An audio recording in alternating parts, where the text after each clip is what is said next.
Facebook live वक्तव्य मंच के सभी साथियों को, सभी भाइयों को शुभ संध्या, मेरा नमस्कार। लगभग 1 महीना 3 दिन या 4 दिन की जो पिछली डेट मुझे दी गई थी, इत्तेफाक से उस दिन मैं आपके समक्ष अपने विषय को लेकर उपस्थित नहीं हो पाया था। आज इस फेसबुक लाइव वक्तव्य मंच के जो एडमिन हैं मिस्टर अभिमन्यु गंगवार जी, मैं उनका बहुत बहुत धन्यवाद करता हूं कि उन्होंने लगातार मेरे संपर्क में रहे और आज जो मेरे समक्ष जो विषय दिया गया है, बहुत ही महत्वपूर्ण विषय उन्होंने मुझे प्रदान किया है, जिस पे मैं आपके समक्ष अपने स्वतंत्र विचार रखने के लिए यहाँ पे उपस्थित हूँ। साथियों, वैसे तो कोई भी काम किया जाए तो जितना दिखता है उससे ज़्यादा उस काम में मेहनत, परिश्रम, निष्ठा, लगन और ऊर्जा लगती है। तो मैं इस बात को भली भांति एहसास कर सकता हूँ कि अभिमन्यु जी ने जो आज मुझे टॉपिक दिया है, तो उसके पहले उन्होंने कितना होमवर्क किया होगा। मेरा आज का टॉपिक है वर्तमान वैश्विक चुनौती में भविष्य। चुनौती में भविष्य, specially in the medical field, चिकित्सा के क्षेत्र में। तो मैं बहुत टू द पॉइंट आपके सामने 15, 20, 25 मिनट मेरे पास टाइम है, तो मैंने थोड़ा समराइज़ भी किया है इसको। तो साथियों, आज हमको समझना होगा कि हमारे समक्ष प्रमुख चुनौतियां क्या क्या हैं, कौन सी ऐसी चुनौती हैं जिनको हमें अवसर में बदलना है।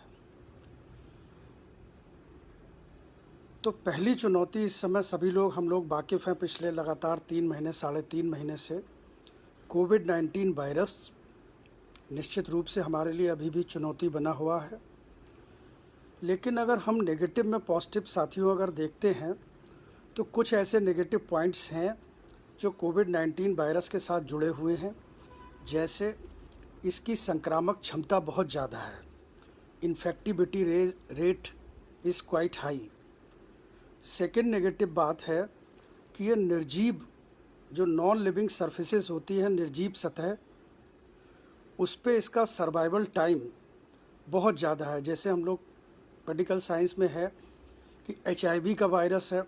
HIV अभी तक के वायरसों में हमारे पूरे विश्व के चिकित्सकों और वैज्ञानिकों के लिए अभी भी एक पहेली बना हुआ है। थोड़ा बहुत इसका ट्रीटमेंट आया है, लेकिन अभी वैक्सीनेशन वगैरह अभी भी हम लोग 30 साल 35 साल के बाद भी नहीं बना पाए हैं। वो निर्जीव सतह पे HIV वायरस 50 मिनट, 60 मिनट, इस तरीके का उसका सर्वाइवल टाइम है। उसके बाद वो स्वतः नष्ट हो जाता है। लेकिन यहाँ कोविड-19 वायरस का अभी तक यही नहीं पता है। पहले क्लेम किए जा रहे थे कि 12 घंटा, 14 घंटा ये सर्वाइव करता है निर्जीव सतह पे। इसीलिए जनता कर्फ्यू का आह्वान किया गया था हमारे माननीय प्रधानमंत्री द्वारा, और हम लोग एक फॉल्स परसेप्शन में रहे कि शायद 14 घंटा, 16 घंटा हम लोग नहीं निकलेंगे तो ये वायरस मर जाएगा। तीसरी नेगेटिव पॉइंट कोविड-19 के साथ है, ये तापमान के को इसकी सेंसिटिविटी जो है, temperature sensitive. Most of the virus जो होते हैं, कोई 20 डिग्री सेंटीग्रेड, कोई 30 डिग्री, कोई 40 डिग्री सेंटीग्रेड, हर एक का एक सर्वाइवल होता है। उसके टेम्परेचर के ऊपर वो डेड हो जाता है वो वायरस। तो पहले आप लोगों ने भी सुना होगा मार्च के महीने में कि भाई अब गर्मी आ रही है और गर्मी में ये सर्वाइव नहीं कर पाएगा, ये ठंडे देशों की बीमारी है, ठंडे देशों का वायरस है। लेकिन आज जून चल रहा है लास्ट, और टेम्परेचर जो है हमारे एरिया का और भारतवर्ष के विभिन्न भागों का टेम्परेचर 40-45 डिग्री तक पहुंचा हुआ है। लेकिन अभी कोविड की पीक अभी भी जो है कर्व उसका फ्लैट नहीं हुआ है, अभी भी वो राइजिंग ट्रेंड में अभी दिखाई पड़ रहा है। चौथा नेगेटिव पॉइंट है कोविड-19 के लिए म्यूटेशन से जो अपनी स्ट्रेन चेंज कर ले रहा है। अगर हम लोग बात करें तो कहीं ना कहीं अगर आप देखते हैं मॉर्टेलिटी रेट, मृत्यु दर, तो ये गुजरात और मुंबई के एरिया में जो स्ट्रेन है वहाँ कहीं ना कहीं मृत्यु की दर अधिक है बनिस्बत दिल्ली और जयपुर की तरफ। तो स्ट्रेन बदलने की एक क्षमता जो कोविड-19 की है, ये कहीं ना कहीं बाधक है वैक्सीन के प्रॉपर निर्माण में। और शायद अगले 4-6 महीने बाद जब कोई ऑथेंटिक वैक्सीन आती भी है तो मैं समझता हूँ कि सिंगल डोज इफ़ेक्टिव नहीं होगी, हमको मल्टीपल डोजेस वैक्सीनेशन करना पड़ेगा। और मल्टीपल डोज में फिर एक प्रॉब्लम होती है कि एक टाइम इंटरवल कि पहली डोज़ आज, दूसरी 1 महीने बाद, तीसरी 2 महीने बाद, यानी कि इम्यूनिटी के डेवलप होने के बीच में, वैक्सीन के डेवलप होने के बाद और वैक्सीन के लगने के बाद भी इम्यूनिटी आने में 2 या 3 महीने का व्यक्ति को समय लग सकता है। तो ये 4 मेरी दृष्टि में नेगेटिव पॉइंट्स हैं कोविड-19 वायरस के। पहला, अत्यधिक संक्रामक क्षमता। दूसरा, निर्जीव सतह पर लंबे समय तक जीवित रहना। तीसरा, तापमान के प्रति कम सेंसिटिव होना। और चौथा, एक म्यूटेशन करके डिफरेंट स्ट्रेन बना लेना। ये 4 बहुत नेगेटिव पॉइंट हैं, लेकिन अगर इसमें हम लोग पॉजिटिव ढूंढते हैं तो कुछ पॉजिटिव पॉइंट भी हैं कि कहीं ना कहीं हमारे हिंदुस्तान में, भारतवर्ष में जो कोविड-19 की जो स्ट्रेन प्रिवेलेंट है वो कहीं ना कहीं अमेरिकन कंट्री से, अमेरिका हुआ, ब्राज़ील हुआ, यूरोपियन कंट्री, उनसे कहीं ना कहीं लेस विरुलेंट दिखाई दे रही है। विरुलेंट मतलब कि इसकी पैथोजेनिसिटी, इसकी रोग की तीव्रता पैदा करने की क्षमता कहीं ना कहीं उन स्ट्रेन से कम है जो अमेरिका और यूरोप के देशों में पाए गए। हम इस मामले में अपने आप को सौभाग्यशाली समझते हैं। इसीलिए हमारे यहाँ मॉर्टेलिटी रेट, कोविड-19 से जो मॉर्टेलिटी रेट है वो संपूर्ण विश्व में ऑन एन एवरेज, अभी स्टडी चल रही है, लगभग 3% के आसपास है और हम लोग वहीं कहीं पे स्टैंड कर रहे हैं। और कहीं ना कहीं इसमें एक भारतवासियों का, हमारा एक विकासशील देश, हम लोग विकसित की तरफ लंबे समय से प्रयास में हैं कि हम विकसित देशों की श्रेणी में आएँ, तो कहीं ना कहीं हमारा पुअर सैनिटेशन और हमारी पुअर हाइजीन जो हैबिट्स हैं वो कहीं ना कहीं एक इम्यूनिटी भारतवासियों में कुछ ज़्यादा है। ये हो सकता है प्रभु की कृपा हो या हमारे अपने जो पुअर सैनिटेशन, पुअर हाइजीन जो हमारी हैबिट्स हैं उसका परिणाम हो।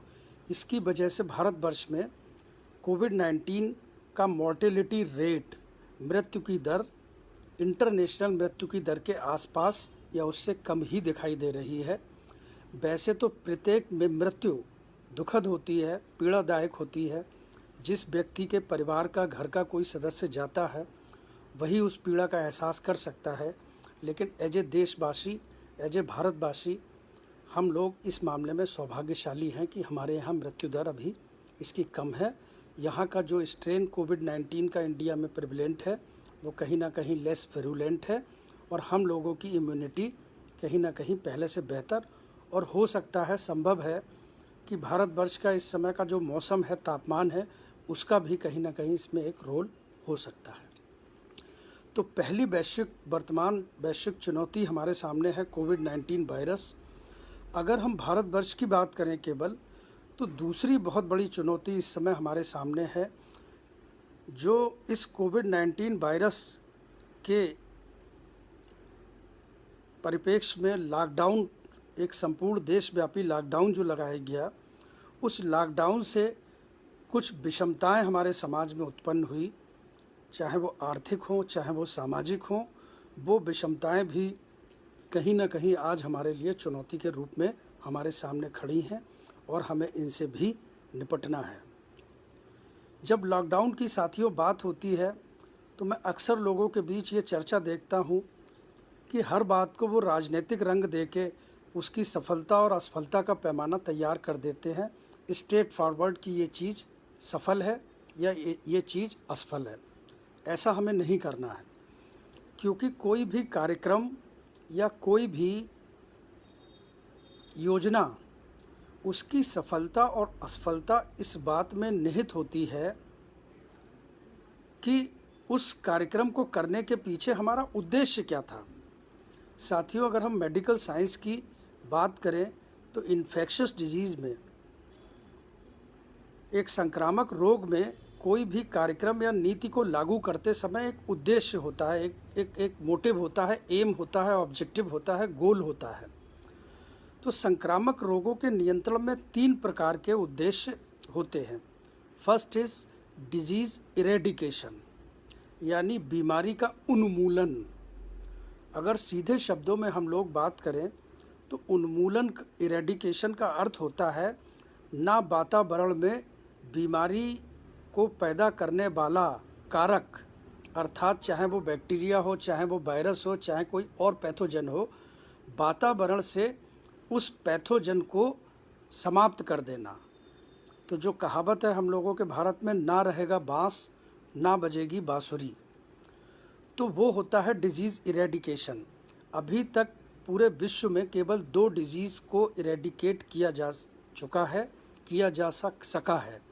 पहली small pox and second polio, क्योंकि इनका वायरस ही अब वातावरण में उपस्थित नहीं है। कुछ लैबों में, विश्व की कुछ चिकित्सा क्षेत्र की लैबों में इनके वायरस फ्यूचर के स्टडी मटेरियल के रूप में ज़रूर हैं, लेकिन वातावरण में फ्रीली ये वायरस नहीं है। इसे कहते हैं डिजीज़ इरेडिकेशन। सेकंड उद्देश्य होता है जहाँ पे हम किसी डिजीज़ को इरेडिकेट नहीं कर सकते, डिजीज़ एलिमिनेशन। डिजीज़ एलिमिनेशन का मतलब होता है कि वातावरण में वो कारक तो मौजूद हो, लेकिन विश्व में उसका कोई भी रोगी ना रहे। इसको कहते हैं डिजीज़ एलिमिनेशन। तीसरा होता है जब ना तो इरेडिकेशन पॉसिबल होता है ना एलिमिनेशन पॉसिबल होता है, तब होता है डिजीज़ कंट्रोल, कि भाई कारक भी मौजूद है, समाज में मरीज भी मौजूद हैं, लेकिन नए मरीजों की प्रतिदिन आने वालों की संख्या केवल इतनी लेवल पे सीमित कर दीजिए ताकि वो एक मेजर हेल्थ प्रॉब्लम ना बन पाए, ताकि आम जनता का, आम सरकार का, शासन का, किसी का कार्य प्रभावित ना हो। इस लेवल पे अगर उसके number of new cases per day रहते हैं तो वो डिजीज़ कंट्रोल होता है। तो अगर हम लोग लॉकडाउन की बात करते हैं, अगर आप इस परिप्रेक्ष्य में देखें कि क्या उसको लगाने का उद्देश्य डिजीज़ इरेडिकेशन था, तो lockdown is total failurity. Disease elimination था, we are partly successful, partly unsuccessful. लेकिन मेरा व्यक्तिगत रूप से ये मानना है कि हमारे नीति निर्माताओं ने इसको एक डिजीज़ कंट्रोल मेज़र के रूप में इसको लगाया था। ये बात अलग है कि जो नॉन मेडिकल क्षेत्र के जुड़े हुए लोग हैं वो इसको बहुत ज़्यादा हाइप क्रिएट करके, उन्हें ये लग रहा था कि अगले 18 दिन में ये हो जाएगा, अगले 21 दिन में वो हो जाएगा। मेरे साथ उस समय भी जो मेरे चिकित्सा जगत के कोलीग थे या नॉन जो मेडिकल फील्ड के भी लोग थे, मैं उनसे कहता था इस बात को, अक्सर उनको समझाता था कि सादा भाषा में हम लोग डिजीज़ कंट्रोल की तरफ बढ़ रहे हैं। कंट्रोल का मतलब, मैंने कई लोगों को, कई हमारे देहात के प्रधान जी और कई सारे लोग, चूँकि मैं राजनीतिक क्षेत्र से भी जुड़ा हुआ हूँ, तो उनसे बात होती थी तो मैं उन्हें सादा शब्दों में जो समझाता था वो मैं आपको भी, आपके सामने भी वो रखना चाहता हूँ। कि मैं कहता था, प्रधान जी देखो, आपके घर पे आपने 500 कार्ड बांटे, आपके घर पे 1000 आदमियों की बारात आ गई। अब 1000 आदमियों की बारात है, आप एकदम से पंगत नहीं बैठा सकते, एकदम से बफे नहीं लगा सकते कि सारे लोगों को कहो कि आइए भाई खाना रेडी है, अपनी अपनी थाली उठाइए या आप बैठिए पंगत में। पंगत वाला सिस्टम हालांकि अब ज़्यादातर जगह से, हमने तो बचपन में बड़ी पंगत खाई थी, लेकिन अब समाप्त हो रहा है। बफे सिस्टम गांव में भी हम लोग देखते हैं हालांकि। तो हमारे पास व्यवस्था उस समय नहीं थी कि 1000 आदमियों को एक साथ हम उनका भोजन करवा पाएँ। तो हमने व्यवस्था ये बनाई कि भाई 50-50 आदमी पंगत में आएंगे, और जब तक 50-50 आदमी आना शुरू करेंगे, हमने अपनी व्यवस्थाओं को बढ़ाने के लिए एक समय हमें मिला कि अगले 1 घंटे 2 घंटे उस 1 घंटे 2 घंटे में हमने अपने साथियों को, अपनी मैन पावर को इस चीज़ में लगाया कि भाई और हलवाई पकड़ के ला, और कढ़ाई ला, और भट्टी लगा, ताकि हम ज़्यादा से ज़्यादा लोगों को एक साथ भोजन के लिए बैठा सके। अदरवाइज़ बहुत लेट हो जाएगा और सब कार्यक्रम में अव्यवस्था फैल जाएगी। तो मेरा अपना शुरू से ये मानना रहा है कि लॉकडाउन लगाने का उद्देश्य डिजीज़ कंट्रोल था, ताकि न्यू केसेस के जो नंबर हैं पर डे वो इस लेवल पे सीमित रहें, ताकि हम उनके लिए चिकित्सा सुविधा को उपलब्ध करा पाएँ और अराजकता जैसी कोई स्थिति ना उत्पन्न हो। और जो अभी हमारे चिकित्सा व्यवस्था में, हमारे इंफ्रास्ट्रक्चर में जो कमी है, वो कमी को हम कैसे उस टाइम में 21 दिन में, फिर और 14 दिन का हुआ, 30 दिन में, 40 दिन में, क्योंकि व्यवस्थाएं बनाने में टाइम लगता है। चाहे वो टेस्टिंग किट हो, चाहे पीपीई किट हो, चाहे N95 मास्क हो, चाहे वेंटिलेटर्स हो, चाहे मेडिसिन की बात हो, चाहे वैक्सीन की बात हो, हर चीज़ में हर व्यक्ति, हर देश, वैज्ञानिक अपने अपने स्तर से लगे हुए थे। लेकिन उस लॉकडाउन से हमें अपनी व्यवस्थाओं को भी कहीं ना कहीं सुदृढ़ करने में एक वक्त मिला। हम आंशिक रूप से उन व्यवस्थाओं को सुदृढ़ करने में सफल रहे भी, और कुछ अभी सुधार चल रहे हैं। हमें आशान्वित रहना चाहिए। तो अगर डिजीज़ कंट्रोल हमारा उद्देश्य था लॉकडाउन का, तो हम सफल हुए। अगर डिजीज़ इरेडिकेशन यानी उन्मूलन अगर हमारा उद्देश्य था, तो मैं कहूँगा हम पूर्ण रूप से असफल रहे। चूँकि मेरा अपना मानना है डिजीज़ कंट्रोल हमारा उद्देश्य था, तो हम लोग उस चीज़ में काफ़ी हद तक हम लोगों ने उस चीज़ को मेंटेन करने की कोशिश की, और आगे भी हम सब लोग देशवासी और सरकार और प्रशासन और लोकतंत्र के चारों स्तंभ मिलके इस दिशा में हम लोग आगे बढ़ेंगे। लेकिन समझने की बात यह है कि कोरोना अभी गया नहीं है। अभी कोरोना का पीक बाकी है हिंदुस्तान में। हम जो अभी देख रहे हैं करीब 20,000 पर डे केसेस का हम लोगों ने टच कर लिया है, ये अभी अर्बन कोरोना है। ये शहरी क्षेत्रों में जो अभी आप पीक देख रहे हो, ख़ास तौर पे उन सिटीज़ में जहाँ पे इंटरनेशनल एयरपोर्ट, इंटरनेशनल ट्रैवल बहुत ज़्यादा था, लाइक मुंबई है, दिल्ली है, कोच्चि है, जयपुर है, आगरा, अपना जहाँ अंतर्राष्ट्रीय आवागमन बहुत ज़्यादा हुआ करते थे। तो अभी वहाँ पे पीक्स चल रही हैं। और जो माइग्रेशन जो बहुत बड़ा अभी हुआ है लेबर का, तो मैं समझता हूँ कि जुलाई लास्ट तक, अगस्त तक अभी रूरल कोरोना की पीक आना बाकी है। और वो स्थिति साथियों और भयावह हो सकती है, क्योंकि अभी तो ये उन शहरों में है जहाँ की चिकित्सा व्यवस्था अपेक्षाकृत रूरल एरिया से तो कम से कम बहुत अच्छी है। जब वहाँ इस तरीके की हम परिस्थितियाँ देख रहे हैं, तो आने वाला समय हमारे लिए कैसा हो सकता है, इसके लिए हमें तैयारी करना और मानसिक और हर रूप से हमें तैयार रहना उसकी ज़रूरत है।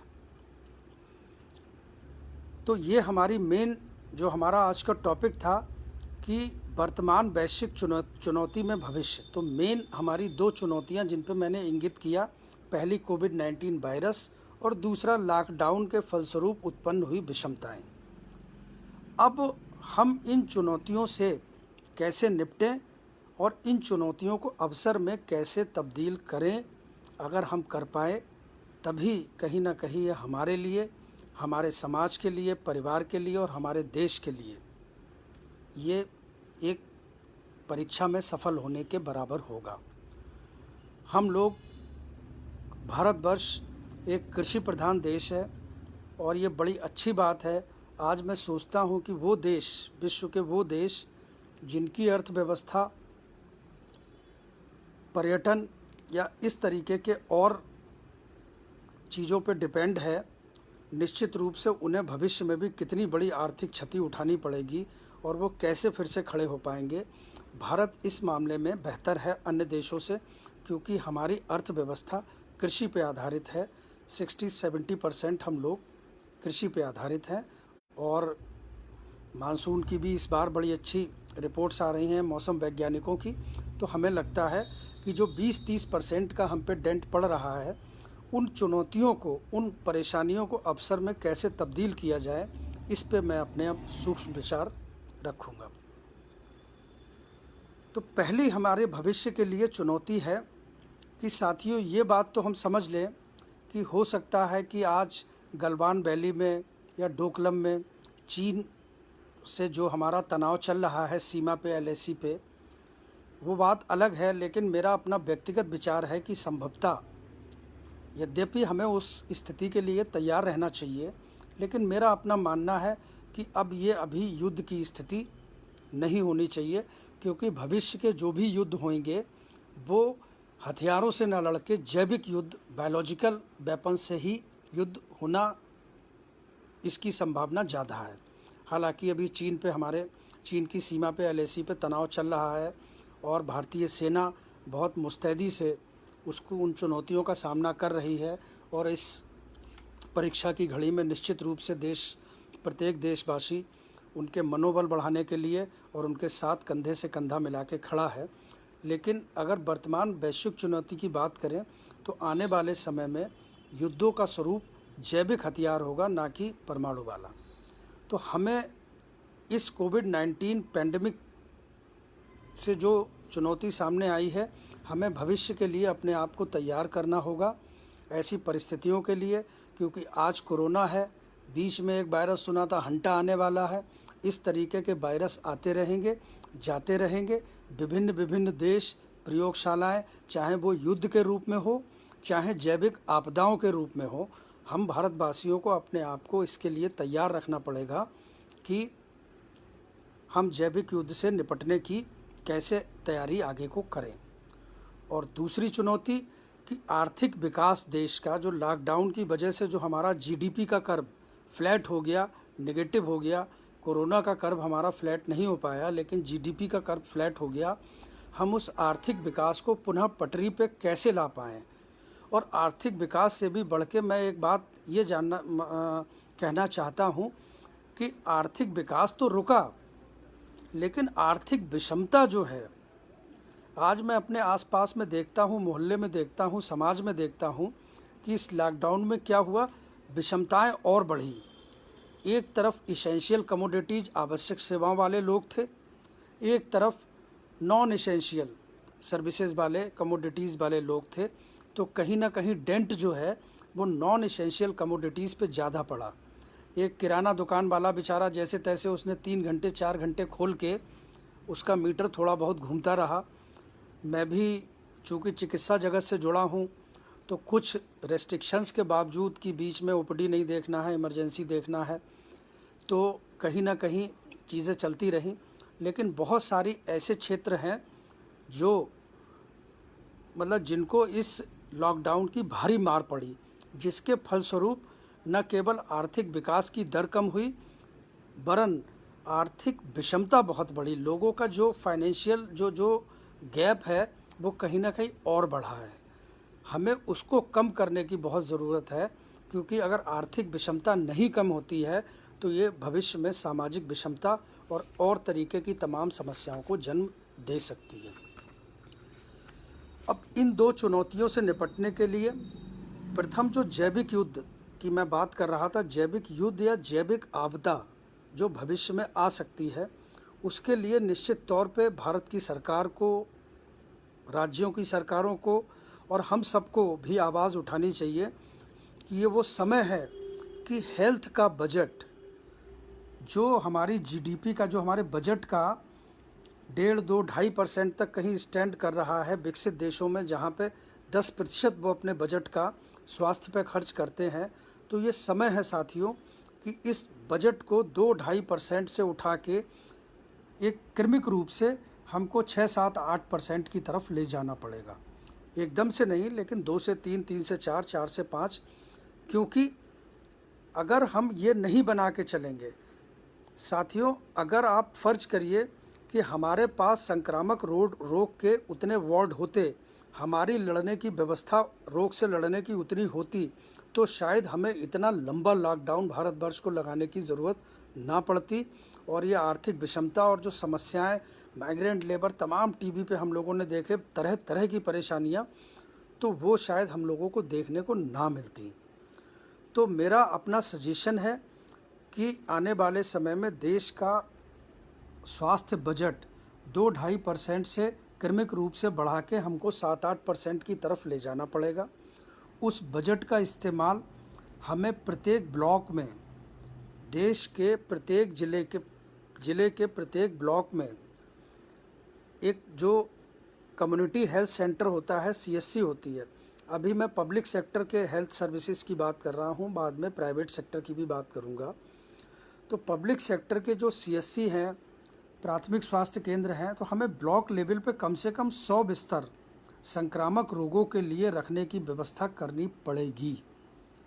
ऐसी व्यवस्था कि जिस समय संक्रामक रोगों का काल नहीं है, महामारी का काल नहीं है, उन बेड्स का इस्तेमाल अन्य रोगों के इलाज के लिए हो।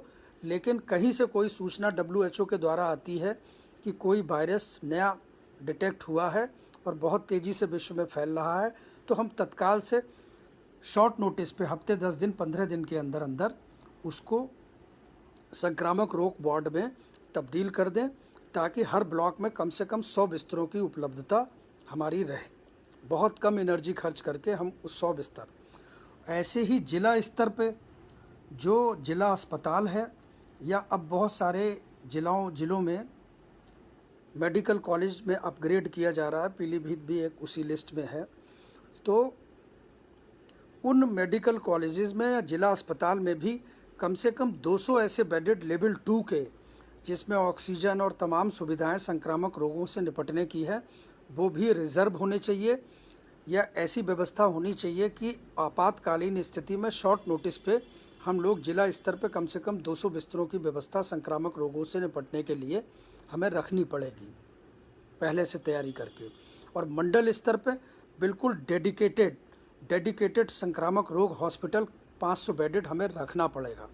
क्योंकि साथियों, आप इमेजिन नहीं कर सकते हो इस समय जो सरकार कोरोना से निपटने के लिए जो खर्च हो रहा है, मैं उसका अंदाज़ा लगा सकता हूँ कि किस तरीके से कहीं पे कोई सूचना मिली कि कोई दिल्ली से आया, स्वास्थ्य विभाग की टीम एक गाड़ी से वहाँ पे जा रही है, देख के आ रही, पता करके आ रही है, सैंपल कलेक्ट करने के लिए पूरा PPE किट पहने हुआ पूरा एक स्टाफ की टीम जा रही है, वायरल ट्रांसपोर्ट मीडियम में उसको रख के उसको ट्रांसपोर्ट करके पहले लखनऊ, अब बरेली IVRI में शिफ्ट हो रहा है।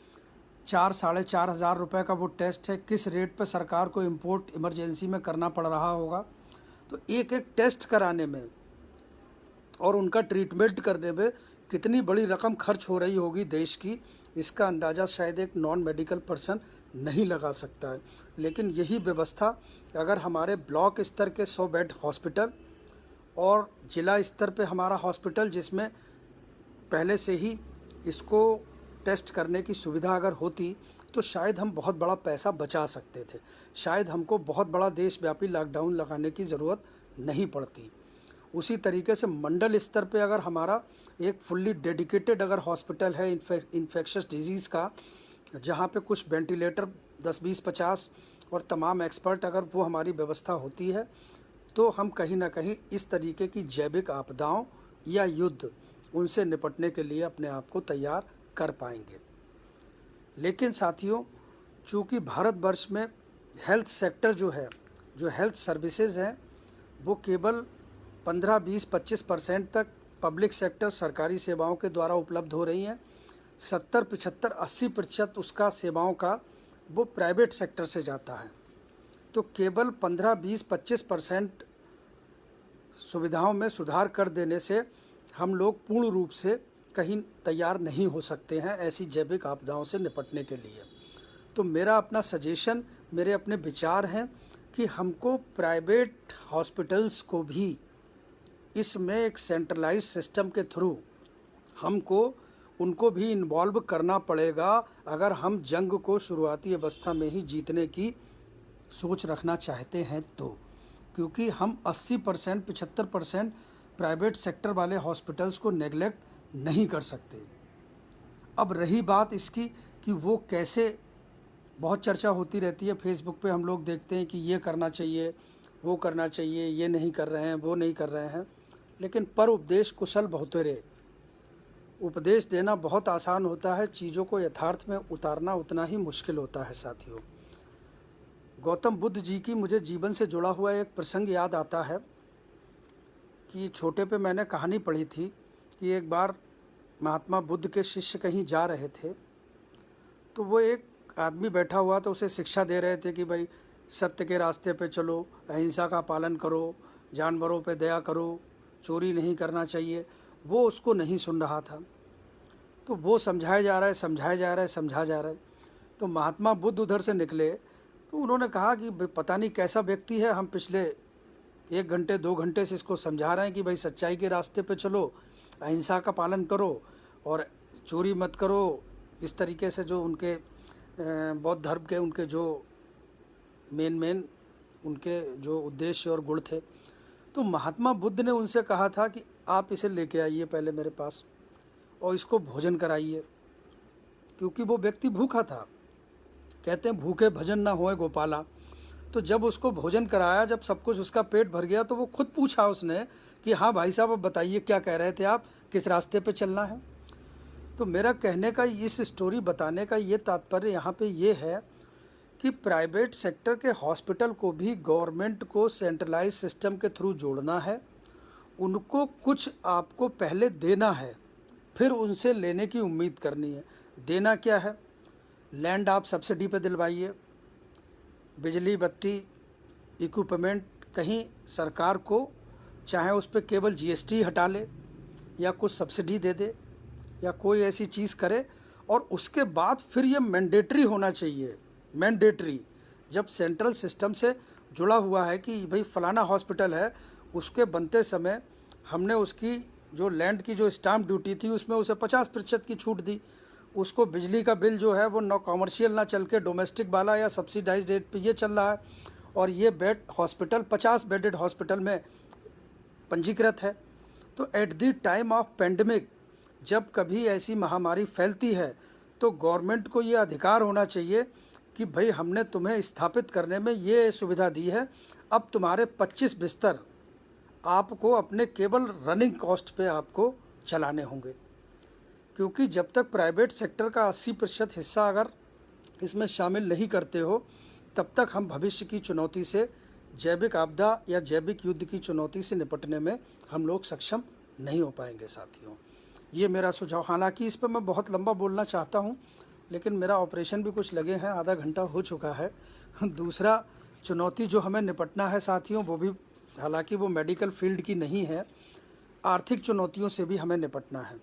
बड़ी बातें हो रही हैं आजकल सोशल मीडिया पे कि चीन का बहिष्कार हो, हम लोग आत्मनिर्भर बने, स्वदेशी अपनाओ, लेकिन ये कोई नई थ्योरी नहीं है। ये लंबे समय से इस पे चलता है।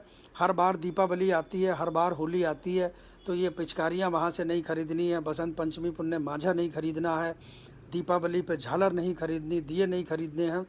लेकिन कमोबेश अगर आप एनालाइज करिए तो वहाँ से जो आयात का जो कर्व है वो भी कहीं नीचे नहीं जा रहा, ना फ्लैट हो रहा, वो अभी ऊपर अपवर्ड ट्रेंड में ही है। तो हम लोग बातें ज़्यादा करते हैं, लेकिन उसको रियलिटी में जब अगर हम कोई चीज़ खरीदने जाते हैं कि उन्होंने कहा ये 20 रुपये की है, ये इंडियन है, और ये चाइनीज़ है, ये 12 रुपये की है, फिनिशिंग भी हमें अच्छी लग रही, तो कहीं ना कहीं उस समय हम भूल जाते हैं कि हमने फेसबुक पे क्या पोस्ट किया था, व्हाट्सएप पे क्या पोस्ट किया था, ट्विटर पे क्या लिखा था। लेकिन वहाँ कुछ पैसे बचाने के लिए हम उस समय उस वाले सिद्धांत की तिलांजलि दे देते हैं।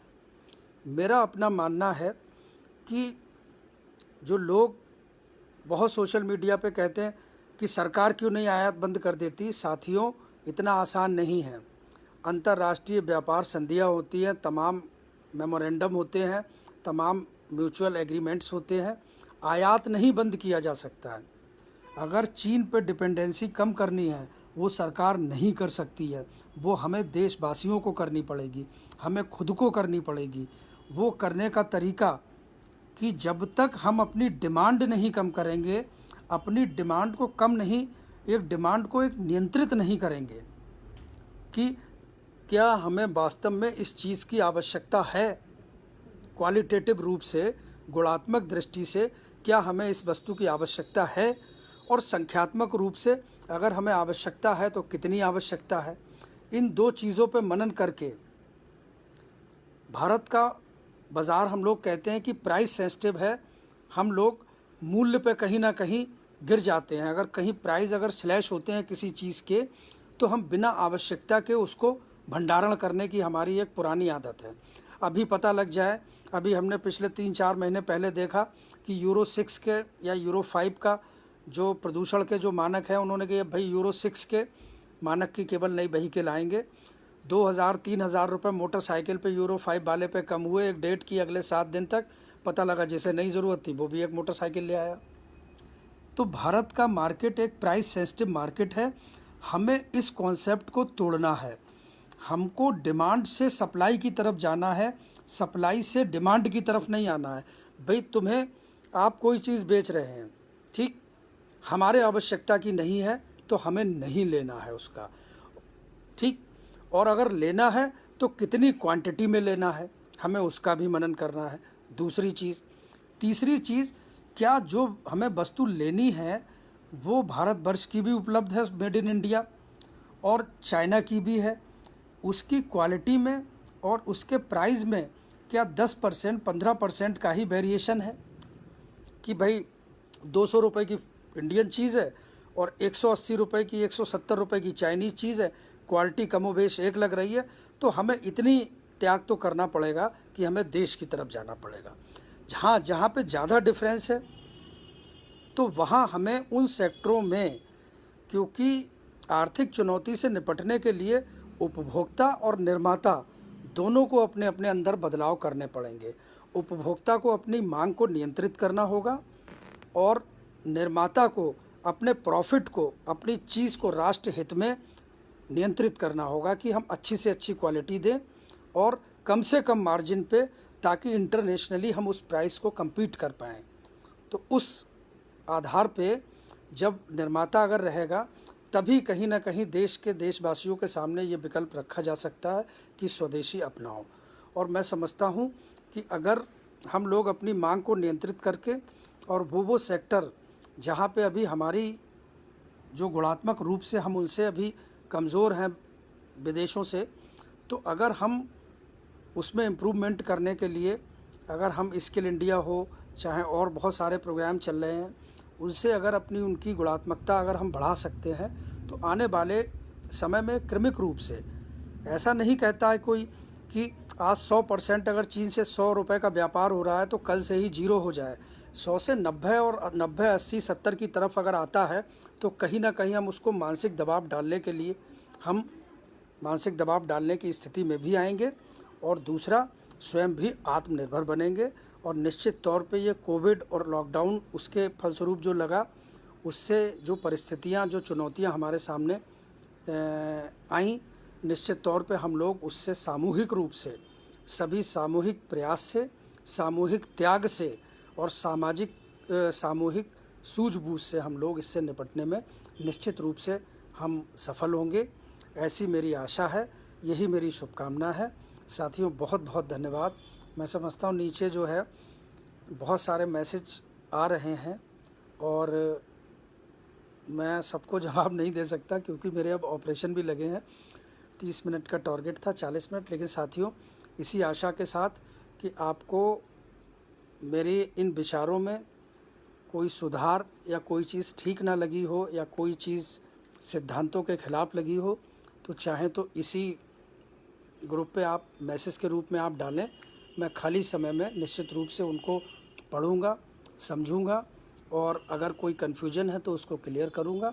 अगर वो मेरी उसकी कसौटी पे अगर खरी उतरती तो निश्चित रूप से मैं आपकी उस बात को अपनाऊंगा, अपने अंदर सुधार करूंगा।